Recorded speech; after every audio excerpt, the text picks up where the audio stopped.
하나님 말씀 베드로전서 2장 21절에서 25절까지 교독하겠습니다. 베드로전서 2장 21절에서 25절입니다. 이를 위하여 너희가 부르심을 입었으니 그리스도도 너희를 위하여 고난을 받으사 너희에게 본을 끼쳐 그 자취를 따라오게 하려 하셨느니라. 저는 죄를 범치 아니하시고 그 입에 괴사도 없으시며 욕을 받으시되 대신 욕하지 아니하시고 고난을 받으시되 위협하지 아니하시고 오직 공의로 심판하시는 자에게 부탁하시며 친히 나무에 달려 그 몸으로 우리 죄를 담당하셨으니 이는 우리로 죄에 대하여 죽고 의에 대하여 살게 하려 하심이라. 저가 채찍에 맞음으로 너희는 나음을 얻었으니. 같이 읽겠습니다. 너희가 전에는 양과 같이 길을 잃었더니 이제는 너희 영혼의 목자와 감독 되신 이에게 돌아왔느니라. 아멘. 저희가 지난 시간까지 이 땅을 살아가는 성도로서 이 세상에서 어떻게 살아야지 되는 것인가, 그런 부분들에 대해서 생각을 했습니다. 특별히 베드로 사도는 인간이 세운 모든 제도를 주를 위해서 순복하라라고 그렇게 이야기합니다. 또한 종으로 있는 자들에게, 너희들에게 잘 해주는 그런 주인뿐만 아니라 까다로운 주인들에게도 다 순복하라, 그렇게 이야기합니다. 이런 말씀들이 사실 우리가 쉽게 받아들이기에는 좀 힘든 부분들이 있습니다. 그런데 이런 모든 말들을 하면서 베드로 사도가 우리에게 덧붙이는 것이 21절의 말씀입니다. 이를 위하여 너희가 부르심을 입었다라고 그렇게 이야기합니다. 사실 이 베드로서에서 이 말씀을 받고 있는 그 사람들이 이 세상 가운데 흩어져 있는 나그네요, 고난 가운데 있는 하나님의 백성들입니다. 그런데 그러한 자들에게 너희가 지금은 힘들고 어렵지만 그거 잘 견뎌내면 이 세상에서 그래도 편안한 시간들을 가질 수 있을 거야, 그렇게 이야기하는 것이 아니라 오히려 이 세상에서 더 어려운 상황으로 우리를 몰아넣는 것처럼 그렇게 이야기하고 있는 것입니다. 근데 그러한 것을 위해서 우리가 부르심을 입었다라고 사도가 이야기합니다.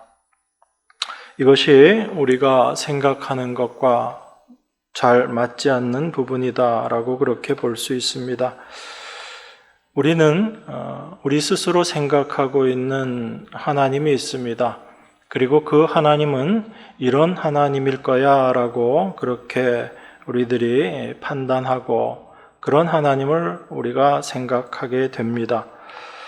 그런데 우리가 성경을 보면서 우리가 생각하고 있었던 그 하나님과 다른 하나님을 우리가 만나게 됩니다.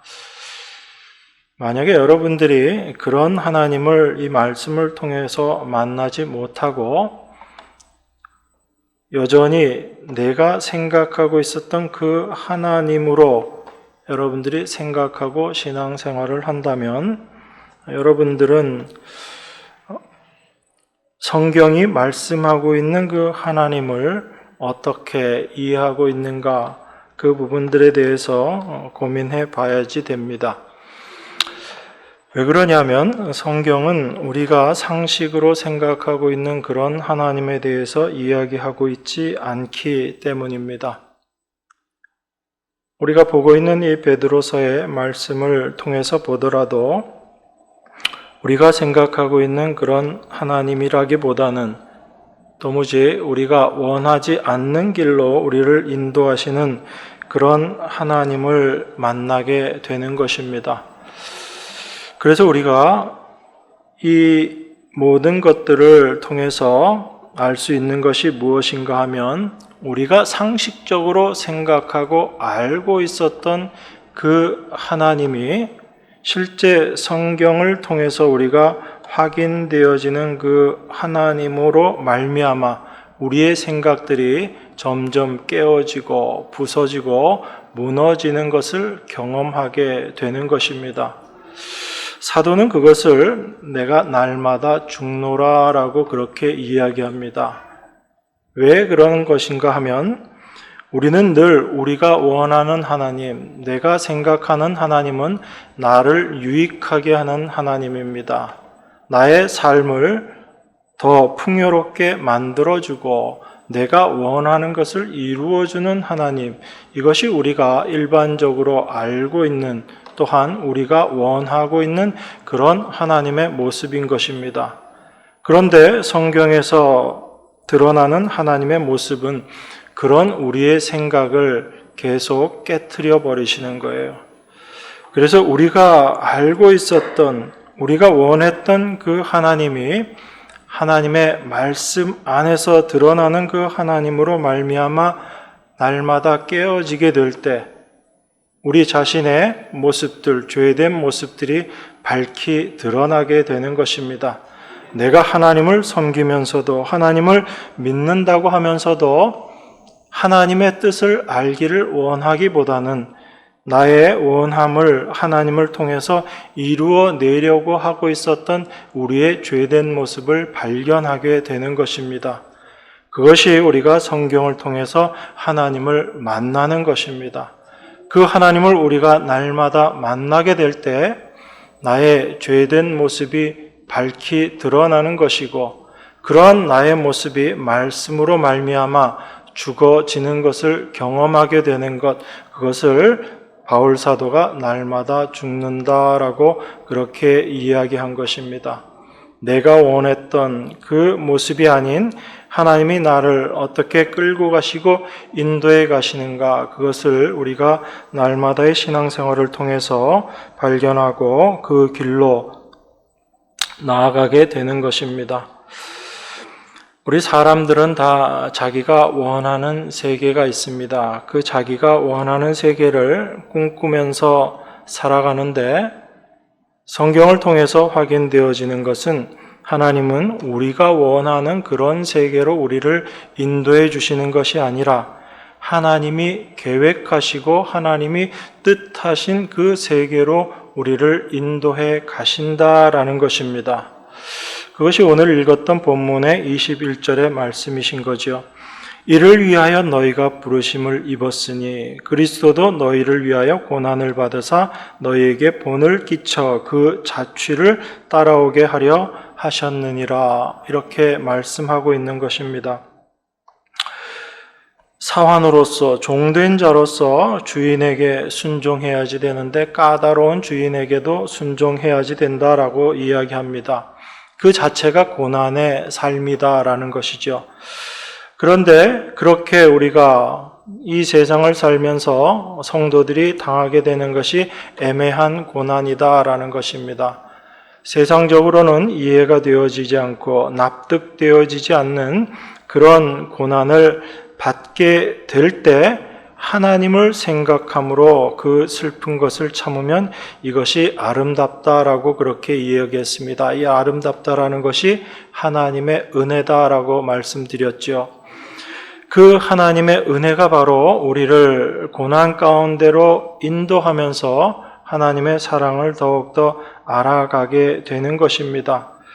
그렇게 될 때 우리의 잘못함이 아니라 애매한 고난 속에서도 그 고난을 통해서 우리를 하나님만을 의지하는 자로 만들어가게 하시고 그 고난을 통해서 이 세상에 마음 두고 있었던 우리의 마음을 끊어버리시는 일을 하시는 하나님을 우리가 경험하게 되는 것입니다.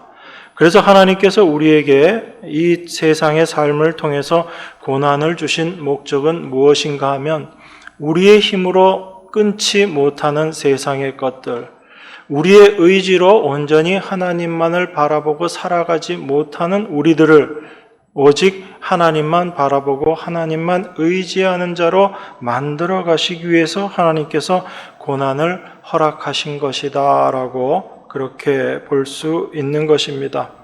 그래서 하나님께서 주신 고난은 우리에게 유익한 것이요 그것이 은혜이기 때문에 아름다운 것이다 라고 그렇게 사도가 이야기하는 것입니다.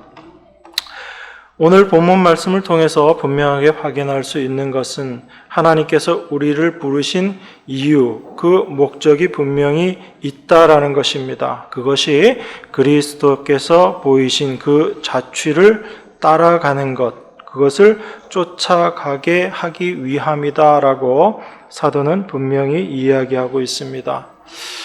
여러분, 예수 그리스도의 그 길을 쫓아가게 하기 위함이다.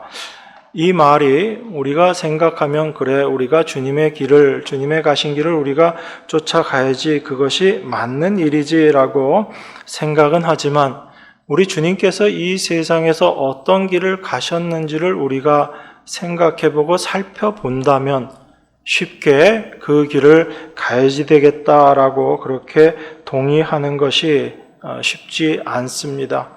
우리 주님 가신 그 길이 어떤 길이었어요? 우리가 생각했던 그 길을 가신 것이 아니고 우리 주님은 십자가의 길을 가신 것입니다. 그 길을 우리가 올바로 알게 될 때 우리 마음 가운데 그 주님께서 가신 그 길을 나도 쫓아가야지라는 그 마음이 쉽게 들어지지 않는 것입니다. 우리가 원하는 것은 이 세상에서의 성공이거든요. 우리는 이 세상에서 성공하는 것뿐만 아니라 죽어서도 영생 얻고 영원한 천국에 가는 것, 이걸 우리가 소망하면서 날마다 살아가는 자들입니다. 그래서 이 세상에 살면서는 세상의 영광을 누리고 싶고 이후에 죽어서도 천국 가서 영광을 누리고 싶은 것이 우리들의 솔직한 심정이거든요. 그런데 사도는 우리들에게 예수 그리스도께서 가신 그 길을 따라가게 하기 위해서 우리를 불렀다라고 이야기합니다. 그러니까 이 말씀 속에서 우리가 분명하게 확인해야지 되는 것이 있습니다. 그것은 무엇이냐면 하나님은 우리를 우리가 원하는 그 길로 인도하지 않으신다라는 것입니다. 그걸 우리가 먼저 알고 있어야지 됩니다. 그렇게 될 때 하나님께서 우리를 인도하신 그 속에서 우리의 생각이 우리가 우리 삶을 바라보게 될 때 어색하지 않게 되는 것이에요. 아, 하나님께서 지금 나를 인도하고 가시는 것이 맞구나라고 우리가 확인할 수 있게 되는 것입니다.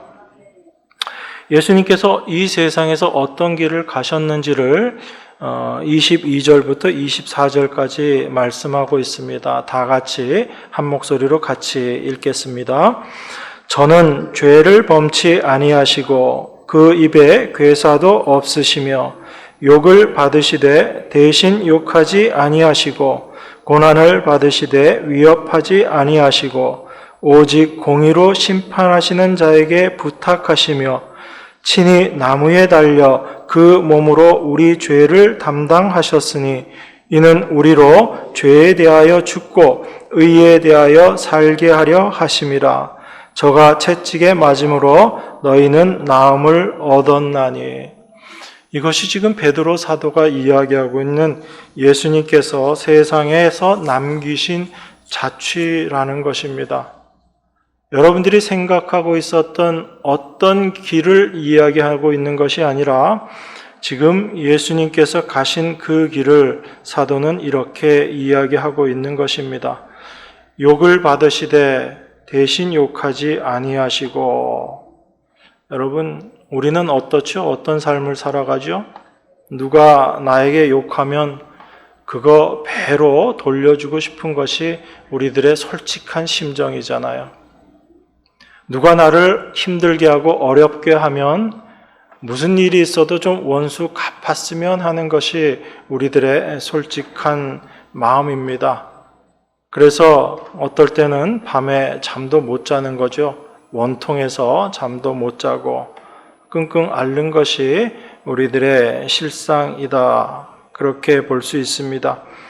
그런데 예수님은 우리들이 원했던 그 길을 가신 것이 아니라 우리가 원했던 길과는 전혀 반대로 욕을 받으시고 위협하지도 않으시고 오직 그 모든 것들을 하나님께 맡기고 그 온몸으로 우리의 죄를 감당하셨다라고 그렇게 이야기합니다. 이것이 우리 주님께서 가신 자취다라는 것이죠.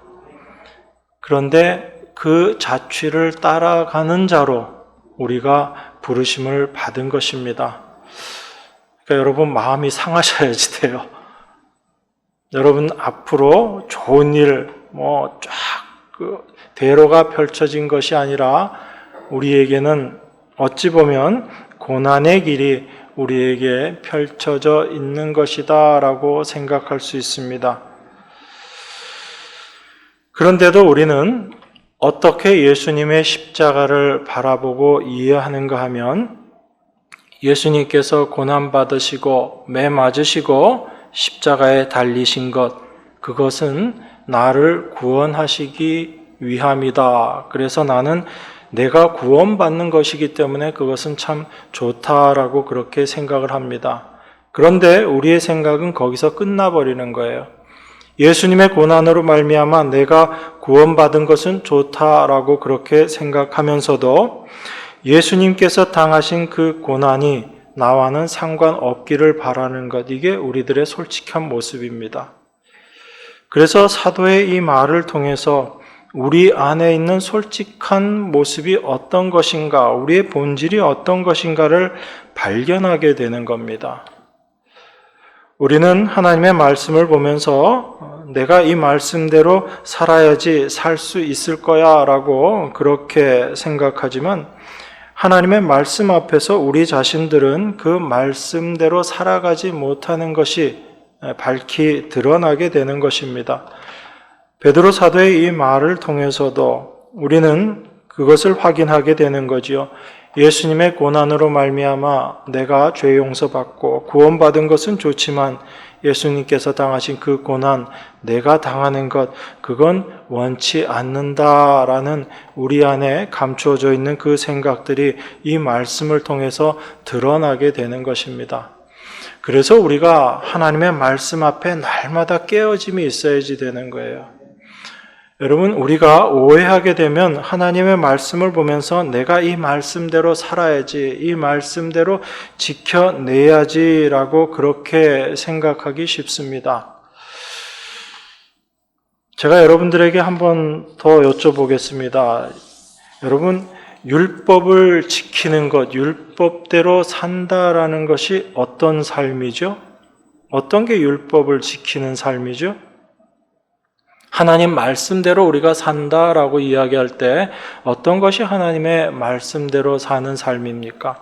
하나님께서 이렇게 하라라고 말씀하시면 그 말씀대로 그대로 행하는 것, 그게 말씀대로 살아가는 삶인가 하는 것입니다. 하나님께서 율법을 주셨어요.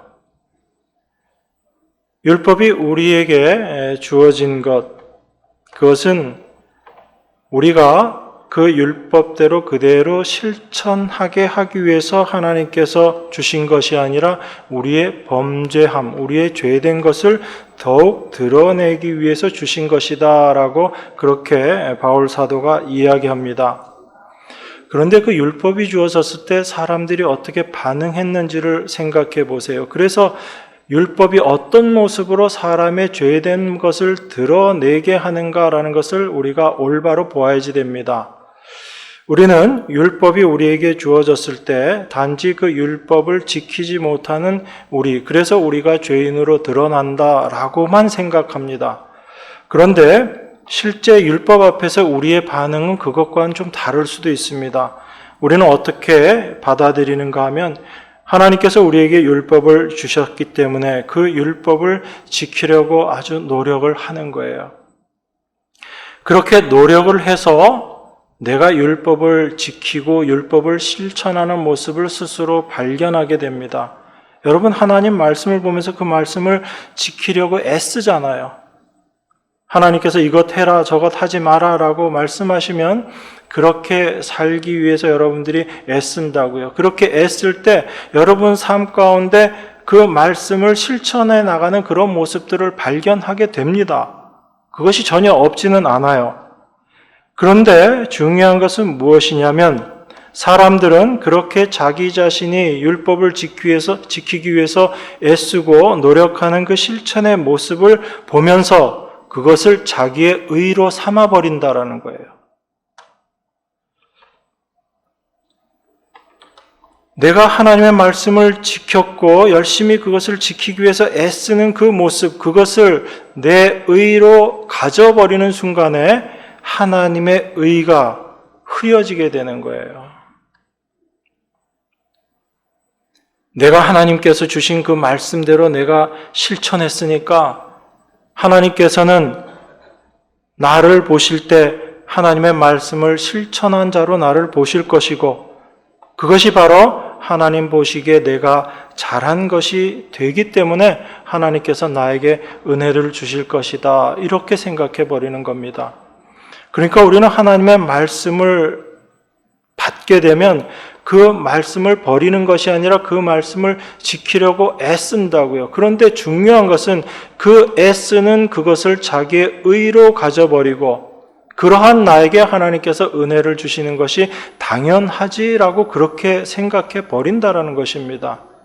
그렇게 될 때 하나님의 은혜는 은혜가 아닌 것이 되어버리는 거예요.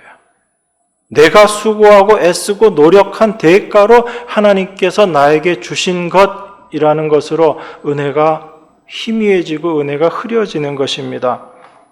결국 하나님께서 우리에게 공짜로 주신 은혜가 아니라 내가 잘한 것이 있기 때문에 당연히 받게 되는 것, 그렇게 생각해 버린다라는 것입니다. 이것이 우리가 신앙생활 하면서 드러나게 되는 우리의 죄된 모습인 거예요. 단순히 하나님 주신 말씀을 지키지 못해서 내가 이제 율법을 지키지 못했으니까 죽어야지 되는구나, 이런 죄된 모습뿐만 아니라 내가 열심히 그 말씀들을 지킨 그것을 내 의로 취해 가지는 것, 하나님은 그러한 우리 안에 있는 죄를 드러내시기 위해서 율법을 주신 거예요. 그것이 율법으로 말미암아 죄를 깨닫게 하려 하심이다라는 말씀의 의미인 것입니다. 단순히 하나님께서 우리에게 율법을 주심으로 그 율법을 어기는 우리가 그래 너 그 율법도 못 지켰지 그러니까 너는 심판받아야 돼, 이런 차원이 아니라 하나님이 주신 그 율법의 말씀을 내가 열심히 지키려고 애쓰고 나의 애쓰는 그 실천의 모습을 내 의로 가짐으로 말미암아 하나님의 은혜가 은혜되지 않게 만들어버리는 그것, 그게 바로 우리 안에 있는 죄된 본성이다라는 것입니다. 율법은 우리에게 그런 역할을 하는 거예요. 그러니까 우리가 지금도 하나님의 말씀을 보면서 여전히 어떤 모습으로 드러나고 있는 거예요? 내가 하나님의 말씀을 이렇게 행해야지, 그렇게 생각을 하는 것입니다. 그래서 내가 하나님의 말씀을 잘 지켰다라고 그렇게 스스로 자부심을 갖기도 하고, 그렇게 됐을 때 내 자신에 대해서 뿌듯한 마음을 갖기도 하는 것입니다. 그래서 사람들이 자랑할 수 있는 게 어떤 게 자랑거리가 되는 거냐면 하나님께서 말씀하신 것이 사람에게는 자랑거리가 되어지는 거예요. 만약에 하나님께서 아무것도 말씀하시지 않으면 우리는 어떤 자랑거리도 내놓을 수 없습니다. 그런데 하나님께서 어떤 것을 주시고 그것을 우리에게 실천하라고 하셨을 때 우리는 그걸 실천했다라는 것이 내 자랑이 되어버리는 거예요. 여러분, 안식일이라는 제도가 있습니다. 지금은 안식일 대신 그것이 주일로 바뀌었다라고 생각을 해요, 사람들이. 그런데 그 주일이라는 것이 안식일을 대신하는 것이다라고 생각을 하고 사람들은 그 주일을 지키는 것, 그걸 안식일 지키는 것이다라고 그렇게 생각을 합니다. 그런데 만약에 하나님께서 주일을 지켜라, 안식일을 지켜라 라는 그 말씀을 주지 않으셨으면 우리 사람들이 하나님의 말씀을 지켜서 내 의를 드러내려고 하는 그것이 있을까요? 없을까요? 그런 일이 생기지 않게 되겠죠. 그래서 하나님께서 그 말씀을 주신 거예요. 하나님께서 아무것도 주시지 않으면 우리 안에 있는 내 자신의 의를 드러내고자 하는 그것이 숨겨져 있어서 깨닫지를 못하게 된다고요. 그런데 하나님께서 그 말씀을 주셨을 때 우리는 그 말씀을 내가 지켜서 내가 그것을 이루어냈다라는 자기 의를 삼는 그것이 드러나게 되는 것입니다. 이것이 하나님께서 우리에게 말씀 주신 목적이라는 거예요. 그래서 우리는 이 말씀 앞에서 항상 내 안에 감춰져 있고 숨겨져 있었던 나의 죄된 것이 밝히 드러나는 것을 경험해야지 됩니다. 그것이 말씀으로 말미암아 내가 날마다 깨어지는 모습, 내가 날마다 죽노라라고 이야기하는 그 삶의 모습인 거예요. 하나님께서 우리를 이렇게 끌고 가시는 것입니다. 그렇게 우리 자신이 얼마나 죄된 존재인지를 알게 하시고 나서 그 죄를 덮어주시는 하나님의 은혜가 무엇인지를 이제 올바로 깨닫게 하시는 거예요. 그렇기 때문에 그저 예수님의 십자가를 보면서 나는 예수님의 십자가로 내 죄 다 용서받았어 라고 그렇게 생각하고 이제 내가 하나님을 위해서 무엇을 해야지 될까라고 생각하는 것이 얼마나 성경적이지 않은가라는 것을 여러분들이 분명히 아셔야지 되는 것입니다. 여러분, 예수님께서 십자가에서 다 이루셨다라고 말씀하세요. 우리는 다 이루심 안에 있는 자들인 겁니다. 그런데 그 다 이루심 안에서 우리가 은혜 받았으니까 그 은혜에 보답하기 위해서 뭔가를 해야지 되겠다라고 생각하는 그 생각이 바로 하나님께서 다 이루어 놓으신 것을 부정하는 모습이다라는 것을 우리가 분명히 알아야지 됩니다. 그것이 성경적이지 않은 사탄의 생각인 거예요. 사탄은 우리를 끊임없이 그 자리로 끌고 갑니다. 하나님께서 행하신 것이 무언가 부족한 것이 있으신 것처럼 우리 자신이 신앙생활하면서 무언가 부족함이 있는 것처럼 그 생각으로 우리를 자꾸 몰아넣는 것이 사탄의 일인 거예요. 우리가 거기에 잡히게 되면 늘 우리는 무언가를 해야지 되고 나는 여전히 부족한 모습으로밖에 인식하지 못하고 살아가는 겁니다. 그런데 예수님께서는 십자가에서 하나님의 그 뜻을 온전히 다 이루셨다라고 말씀하세요. 그것이 하나님의 일이신 것입니다. 그 은혜 가운데 거하는 것이 우리들이라는 것을 여러분들이 날마다 기억하셔야지 됩니다. 그래서 하나님께서는 우리를 그 은혜 가운데로 집어넣으시고 이제 예수님께서 이 땅을 살아가셨던 그 삶의 모습으로 우리를 살아가게 하시겠다라는 것입니다. 그것이 바로 죄에 대해 죽고 의에 대해 살게 하려 하시는 하나님의 일하심이다라는 것입니다.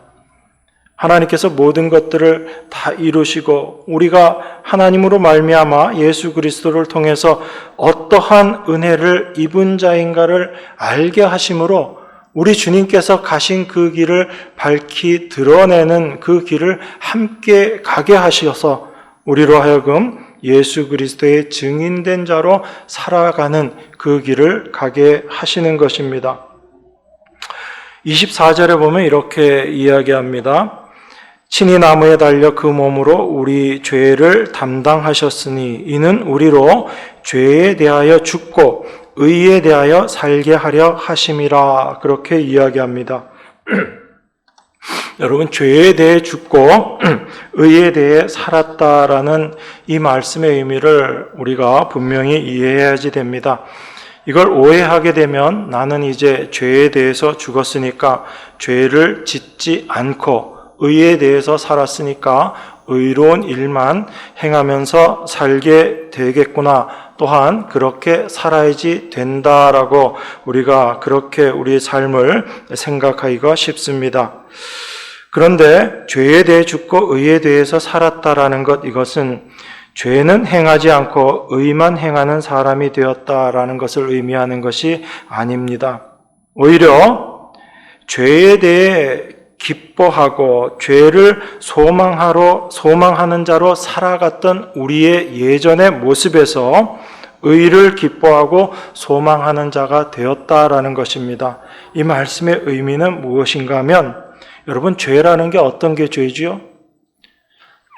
성경에서 죄를 여러 가지 모습으로 이야기하고 있지만 그 죄의 본질적인 모습의 하나가 무엇이냐면 바로 자기 자신을 의지하는 것입니다. 하나님을 의지하지 않고 자기 자신을 의지하고 자기의 유익을 추구하는 자로 사는 것, 이게 죄거든요.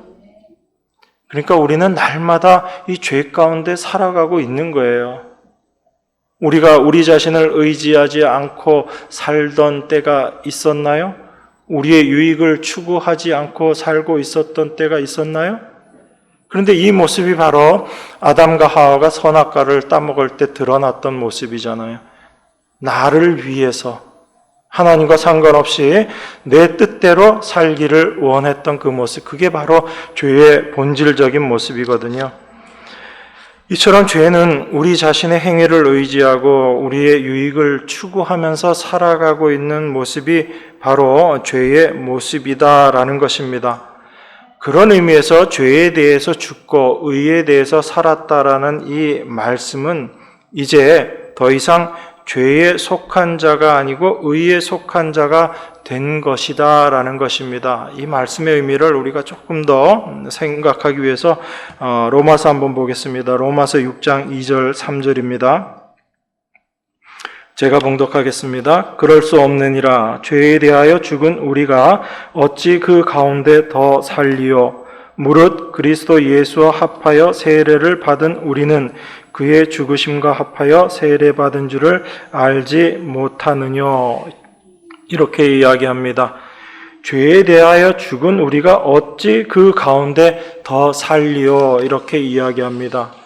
여러분, 이 말씀은 우리는 이제 죄에 대해서 죽었으니까 죄 안 짓는다라는 그 이야기는 아닌 것이죠. 우리는 이미 죄에 대해서 죽은 자들이기 때문에 우리는 그리고 의에 대해서 산 자들이기 때문에 우리 스스로가 죄를 짓고 안 짓고가 아니라 우리는 이미 그 죄에 속한 자에서 하나님의 의에 속한 자로 옮겨졌다라는 이야기입니다. 그것이 의에 속한 자로 살아가는 하나님의 백성들의 모습이다라는 것이죠.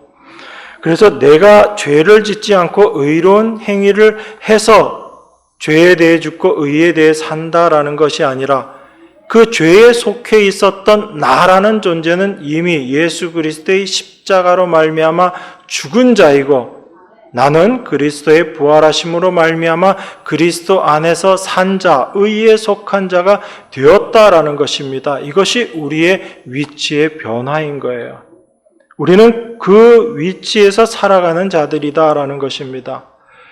그래서 우리 안에서 죄된 모습들이 발견되어질 때마다 내가 오늘도 죄를 지었구나라고 한탄하는 것이 아니라 바로 이러한 나의 죄의 모습에서 하나님께서 나를 용서해 주시고 나를 은혜의 위치로, 의의 위치로 나를 옮겨주셨구나라는 것을 우리가 확인하게 되는 거죠.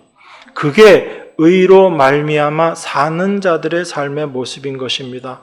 여전히 죄 가운데 사는 자들은 내가 죄를 범하면 그 죄 때문에 자책감을 느끼게 되고 내가 무언가 의롭다고 생각하는 그 행위를 하게 되면 그것을 내 의로 가지는 것입니다.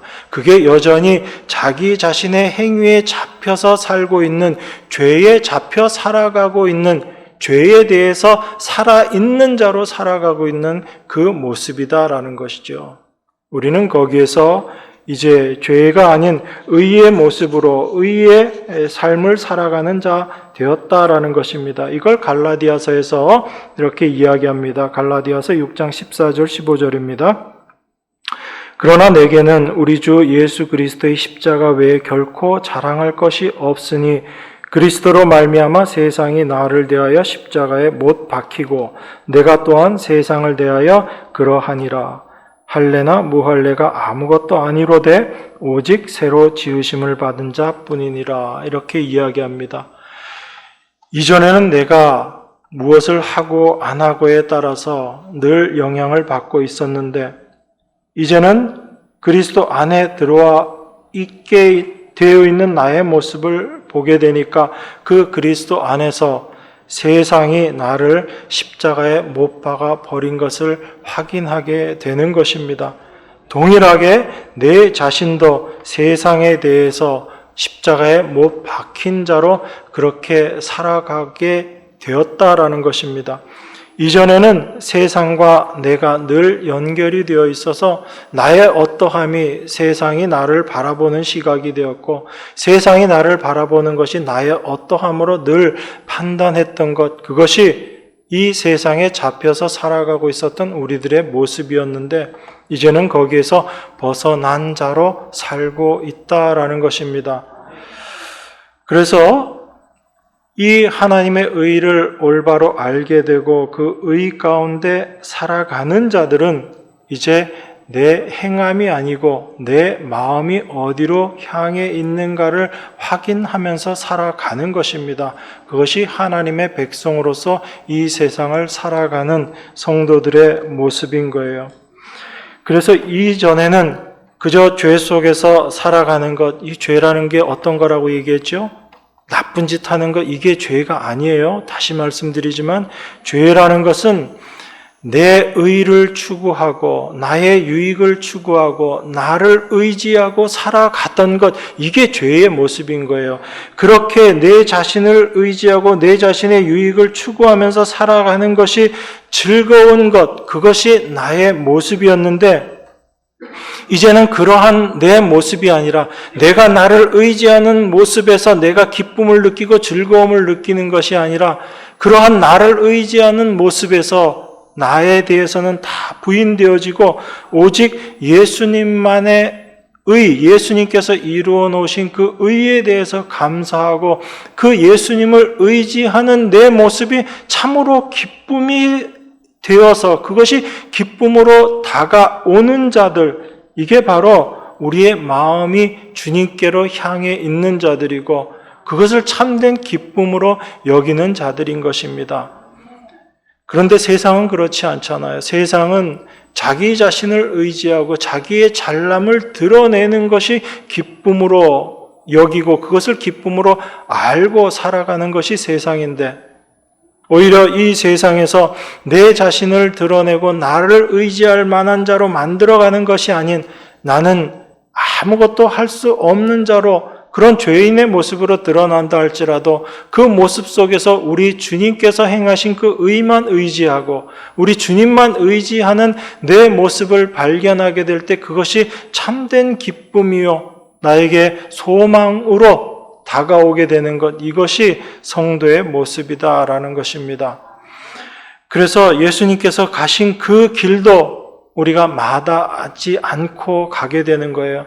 내가 은혜 받았으니까 주님 가신 길 쫓아가야지, 그것이 아니라 하나님께서 그 길을 통해서 나를 의지하는 그 모습에서 주님만 의지하는 그 모습으로 만들어 가게 하시기 위해서 우리 주님 가신 그 길을 따라가게 하고 계시는 것이구나라는 것을 우리가 알게 될 때 그 길을 감사하면서 순종하며 나아갈 수 있게 되는 것입니다. 내가 은혜 받았으니까 하나님 말씀 순종해서 주님의 길을 쫓아가야지, 따라가야지, 이건 여전히 자기를 의지하고 있는 모습일 뿐이라는 것입니다.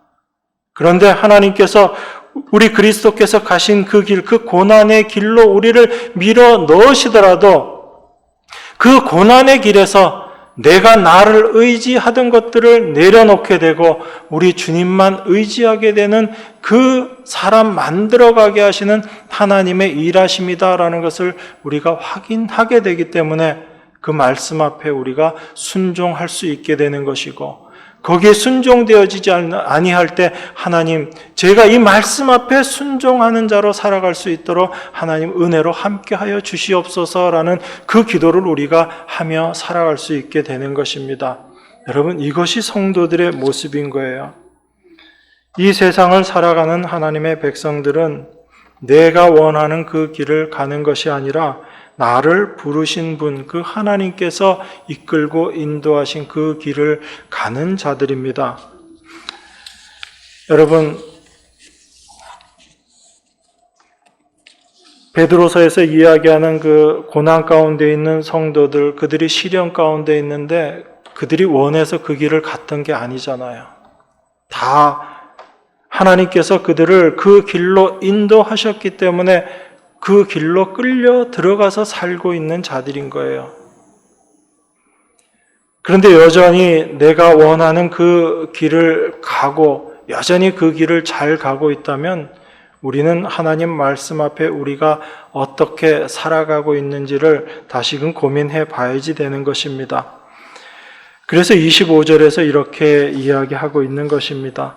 너희가 전에는 양과 같이 길을 잃었더니 이제는 너희 영혼의 목자와 감독 되신 이에게 돌아왔느니라 라고 그렇게 이야기합니다. 우리들을 어떻게 표현하고 있죠? 너희가 전에는 양과 같이 길을 잃었더니 라고 이야기합니다. 우리를 다 길을 잃고 가던 자였다라는 거죠. 그런데 그런 우리들을 하나님께서 우리가 가야 할 길로 인도해 주신 거예요. 여러분, 성경에 보면 우리들을 양으로 많이 비유하죠. 그래서 제가 좀 찾아봤습니다. 양이 어떤 특성을 갖고 있는가 그걸 좀 찾아봤더니 참 미련한 구석이 많아요. 여러분, 양이 어리석은데 뿐만 아니라 고집도 세다고 그래요. 참 최악이죠, 그죠? 어리석은데 고집도 세요. 그래서 여름에 양들이 모여 있을까요? 흩어져 있을까요? 양떼가 있으면 더운 여름에는 양들이 모여 있을까요? 뿔뿔이 흩어져 있을까요? 여러분 같으면 어떻게 해야지 돼요? 더울 때는. 여러분 더우면 다닥다닥 붙어 있으면 좋아요, 싫어요? 싫죠, 그죠? 근데 여름철에 보면 양들이 모여 있대요. 겨울에는 그러면 어떻게 하고 있을 것 같아요? 양들이 뿔뿔이 다 흩어져 있답니다. 그래서 혼자 있다가 얼어 죽는 양들도 생긴대요. 왜 그럴까요? 여름에 덥죠. 그러니까 양이 이렇게 생각하나 봐요. 내가 덥지? 나만 더우면 안 되지. 너도 좀 더워봐라. 그렇게 해서 그냥 옆에 있는 양한테 이렇게 다가가서 나만 더우면 안 되니까 너도 좀 더워봐라. 그렇게 행동을 한다. 그렇게 얘기합니다. 또 추우니까 어떻게 해요? 나만 추우면 안 되죠. 너도 좀 추워봐라. 그래서 따로 이렇게 뚝 떨어져 있다라고 이야기해요. 물론 이걸 다른 원인으로 이야기하는 분들도 있습니다. 그게 혼자 있으면 햇볕을 받는 양이 많아지기 때문에 여름에 떨어져 있기도 하고, 겨울에는 햇볕을 덜 받게 되니까 같이 붙어서 이렇게 따로 떨어져서 햇볕을 더 많이 받아야지 된다, 이렇게 이야기하는 사람들도 있지만 어쨌든 양들의 특성이 그렇대요. 그리고 또 하나가 뭐냐면 양들이 눈이 굉장히 나쁘답니다. 그래서 멀리 보지를 못해요. 그래서 앞으로 그냥 그 바로 앞만 보고 이렇게 간답니다. 그러다 보니까 그 앞에 뭐가 있는지도 모르고 그냥 가다가 낭떠러지에 떨어지기도 하고, 물론 사냥이나 그런 양들 말고요, 일반적으로 목초지에서 키우는 그런 양들을 이야기하는 겁니다. 그런데 한 가지 특징이 뭐냐면 이 양은 자기가 갔던 길로 그 길을 그대로 되돌아올 수 있는 그런 본능은 또 있다고 이야기해요. 그리고 양의 특성 중에 하나가 눈은 굉장히 나쁜데 귀가 발달되어 있다고 그렇게 이야기합니다. 그래서 성경에서 우리를 양으로 표현했다라고 그렇게 이야기하는 것을 우리가 보면 참 많은 부분에서 비슷한 부분들이 있다라는 생각이 듭니다. 근데 오늘 본문에서 이렇게 이야기하거든요. 너희가 전에는 양과 같이 길을 잃었더니, 이렇게 이야기합니다. 여러분, 길을 잃었다라는 이야기는 내가 길을 잃었으니까 이제 다시 제대로 된 길을 가기 위해서 길을 찾기 위해서 헤맨다라는 그런 이야기가 아니라, 길을 잃고 그냥 자기 고집대로 자기 원하는 길 그냥 가고 있다라는 그걸 이야기하고 있는 거예요. 우리는요, 어떤 존재들인가 하면 그저 내 생각, 내 뜻, 나의 유익이라는 것에 잡혀서 내가 원하는 길로 그냥 그렇게 가는 존재라는 거예요. 그게 길을 잃고 가고 있는 우리들의 모습이다라는 것입니다. 그런데 그러한 우리를 하나님께서 부르셨다는 거예요. 그래서 우리를 부르셔서 우리 영혼의 목자와 감독 되신 이에게 돌아오게 하셨다라는 것입니다. 이게 지금 성경이 이야기하고 있는 거거든요. 우리는 절대로 우리 주님이 가셨던 그 길을 가기를 원하지 않는 자들이다라는 것입니다. 그런데 그런 우리를 하나님께서는 부르셔서 이를 위하여 너희가 부르심을 입었으니 그런 우리를 부르셔서 우리 목자 되신 주님 곁으로 우리를 돌아오게 하셨다라는 것입니다.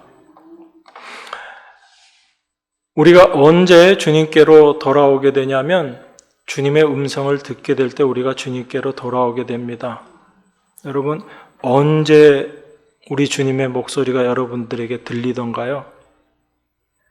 여러분들이 원하는, 여러분들이 잘한 것을 생각하고 여러분들의 의에 붙잡혀 있을 때 여러분들 주님의 음성이 들리던가요?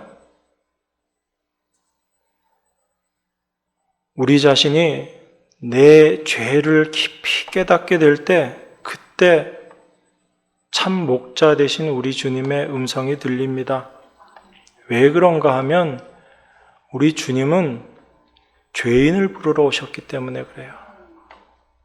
내가 의인 되었다라고 생각할 때 우리 주님의 목소리는 들리지 않습니다. 나의 죄된 모습을 깨닫고 그것을 발견하게 될 때 그제서야 나를 부르시는 주님의 그 음성이 들리는 거예요. 그래서 하나님은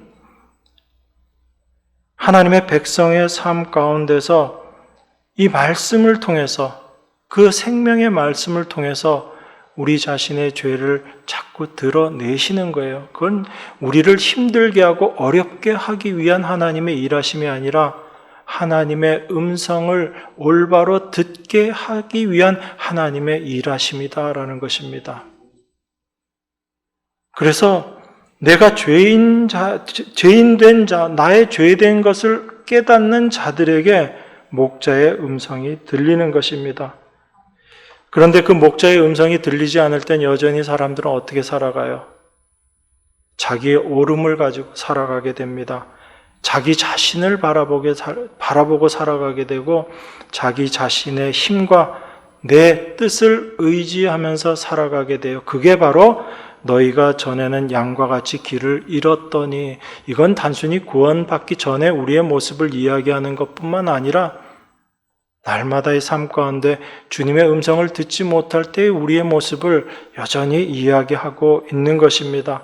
내가 내 자신을 의지하고 내 힘을 믿고 나의 의를 붙잡고 살아가게 될 때, 내 소원을 이루기 위해서 그것을 앞세우고 살아가게 될 때 우리 주님의 목소리는 들리지 않게 되는 거예요.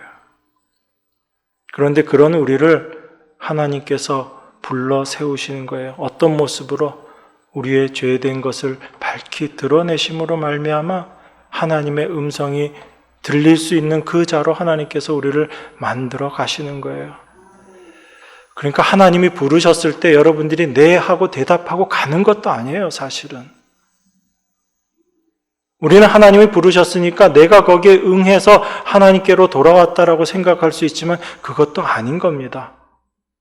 하나님은 우리를 부르실 때 그 부르심의 음성에 귀 기울일 수 있는 자로 우리를 만들어내시고 그 부르심으로 말미암아 우리로 하나님께로 돌아올 수 있는 자를 하나님께서 만들어내고 계시는 거예요. 그것이 하나님의 부르심입니다. 그 하나님의 부르심 앞에 우리의 모든 것들이 무너지고 주님 앞으로 돌아오게 되는 것, 이것이 바로 하나님의 은혜다라는 것입니다. 이 은혜를 날마다 고백하고 알아가는 자들이 하나님의 백성인 거예요. 그걸 알지 못하는 자들은 여전히 내 공로를 의지하고 내 의를 의지하고 살아가는 자들인 거죠. 그래서 하나님의 백성, 하나님께로부터 이끌림을 받고 살아가는 하나님의 백성들에게 절대로 나올 수 없는 것이 나의 자기 공로라는 거예요. 그래서 사도 바울이 나의 나된 것이 하나님의 은혜입니다라고 그렇게 고백했던 거예요. 그 어떤 것도 내 안에서 하나님 앞에 내어놓을 것이 없다라는 것을 그 위대한 사도라고 우리가 이야기하는 그 사도가 그렇게 고백한 겁니다. 하나님의 은혜가 나를 지금 이 자리까지 끌고 왔다. 그것을 고백하는 자들이 참된 하나님의 백성인 것입니다. 이 모든 일을 하나님께서 행하시는 거예요. 이 땅을 하나님의 백성으로 살아가는 자들, 그들이 바로 하나님의 백성입니다. 하나님의 백성은 바로 하나님의 나라를 이 땅에서 바라보고 그 나라에 속한 자로 살아가는 거예요. 그래서 이 세상에서 어떠한 고난이나 어려움이 온다 할지라도 이 세상에 마지막이 있음을 알게 되고 그 죄악된 세상의 결국이 어떠한지를 알고 살아가는 자들인 것입니다. 그래서 세상이 나에게 어떻게 다가오고 나를 어떻게 힘들게 하고 나에게 어떠한 고난을 준다 할지라도 그 마지막이 어떠한지를 알기 때문에 그 길을 감사하면서 살아갈 수 있게 되는 것입니다. 그 고난으로 말미암아 내가 하나님을 더욱더 의지하게 되고 그 천국을 더욱더 소망하는 자로 살아갈 수 있게 되기 때문에 그렇습니다. 이것이 하나님의 은혜요, 하나님 보시기에 아름다운 모습임을 여러분들이 날마다 기억하시고 그 날마다의 삶 가운데 하나님의 은혜로 감사하는 여러분과 제가 되기를 바랍니다. 네, 기도하겠습니다. 하나님의 은혜를 감사드립니다. 양처럼 길을 잃고 그저 우리가 원하는 길로 가고 있었던 저희들에게 하나님 능력의 말씀으로 저희들을 부르시고 이 세상이 아닌 하늘의 영원한 것들을 소망하는 자로 만들어 주심 감사드립니다. 날마다의 삶 가운데 그 하나님의 일하심으로 말미암아 감사하는 저희 모두가 되게 하시고 이 땅에 속한 것이 아닌 하늘에 속한 예수 그리스도로 완성된 것을 누리며 또한 그것의 온전함을 소망하며 살아가는 저희 모두가 될 수 있도록 하나님 인도하시고 축복하여 주시옵소서. 우리를 영원한 죄와 사망에서 구원하여 주신 예수 그리스도 이름으로 기도드리옵나이다. 아멘.